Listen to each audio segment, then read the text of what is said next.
ਦੋਸਤੋ ਹੋਰ ਗੱਲਾਂ ਛੱਡੋ ਨਾ, ਅਸਰ ਆ ਕੇ ਦਲਾਲੀ ਪੂਰੀ ਭਾਰਾਂ ਦੀ ਕਰਨ ਡਿਆ ਹੈ। ਜਿਹੜਾ ਸੌਦਾ ਨਹੀਂ ਹੋ ਰਿਹਾ ਜਨਾਬ ਵਿੱਚ ਆ ਕੇ ਪਰਾਂ ਖੜ ਕੇ ਇੰਜ ਨਹੀਂ ਤੇ ਇੰਜ ਕਰ ਲਈ। ਹੁਣ ਕਿੰਨੇ ਦਾ ਹੋਇਆ ਸੌਦਾ ਚਾਚਾ ਜੀ?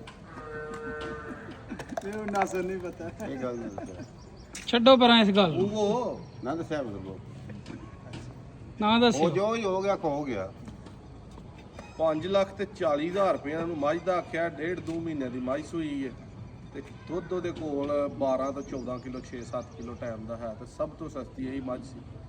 ਭਾਈ ਕੱਲ ਵੀ ਆਏ ਨੇ, ਸੌਦਾ ਨਹੀਂ ਹੋਇਆ, ਅੱਜ ਆਏ ਨੇ। ਫਿਰ ਸਾਨੂੰ ਗਿਲਾ ਕਰਦੇ ਹਨ ਵੀ ਕਿਹੜੇ ਲੋਕ ਨੇ ਜਿਨ੍ਹਾਂ ਨੂੰ ਤੁਸੀਂ ਮੱਝ ਜਿਹੜੀ ਉਹ ਖਾਲੀ ਘੱਲ ਦਿਓ। ਕੱਲ 4 ਲਾਇਆ ਸੀ, ਕਿੰਨਾ 4.5 ਮਾਸ਼ਾਅੱਲਾ ਕੱਲ ਆਇਆ ਸੀ, ਸੌਦਾ ਨਹੀਂ ਤੋੜ ਚੜਿਆ। ਅੱਜ ਨਾਸਰ ਇਹਨਾਂ ਦੇ ਮੱਥੇ ਲੱਗਾ ਤੇ ਸੌਦਾ ਤੋੜ ਚੜ ਗਿਆ।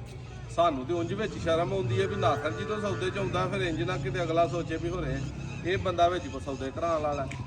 ਵਪਾਰੀ ਬੰਦੇ ਨੂੰ ਨਾ ਉਂਝ ਫਰਕ ਹੁੰਦਾ ਵਿੱਚ ਨੀਨੋ ਲੈਣ ਦਾ, ਨੀਨੋ ਲੈਣੀ ਹੈ, ਕੋਈ ਸੌਦਾ ਨਹੀਂ ਤੋੜ ਹੋਣ ਡਿਆ, ਉਹਨੂੰ ਤੋੜ ਚਾੜਨਾ ਵਿੱਚ ਸਵਾਦ ਲੈਣਾ। ਤਜਰਬਾ ਹੁੰਦਾ ਉਹ ਸਵਾਦ ਲਿਆ ਨਾਸਰ ਨੇ ਬਿਆਨਾ ਜੇਬ 'ਚ ਪਾ ਲਿਆ ਤੇ ਕਿੰਨੇ ਦੀ ਹੋਈ ਹੈ ਕਿੰਨੇ ਦੀ ਨਹੀਂ, ਇਹਨੇ ਹੀ ਖਰੀਦੀ ਹੈ। ਚਲੋ ਕੋ ਲੱਗੇ ਕਲੀਅਰ ਹੋ ਗਏ ਨੇ, ਕੋ ਨਫਾ ਆ ਗਿਆ। ਭਰਾ ਖਾਲੀ ਨਹੀਂ ਚੱਲੇ, ਅੱਲਾ ਪਾ ਕੇ ਇਹਨਾਂ ਦੇ ਨਸੀਬਾਂ 'ਚ ਕਰੇ। ਕੈਸਾ ਲੱਗਾ ਜੀ ਆ ਕੇ ਨਾਦਰ ਭਾਈ ਦੇ ਕੋਲ? ਮੱਝਾਂ ਦੂਜੀਆਂ ਵੀ ਪਸੰਦ ਆਈਆਂ?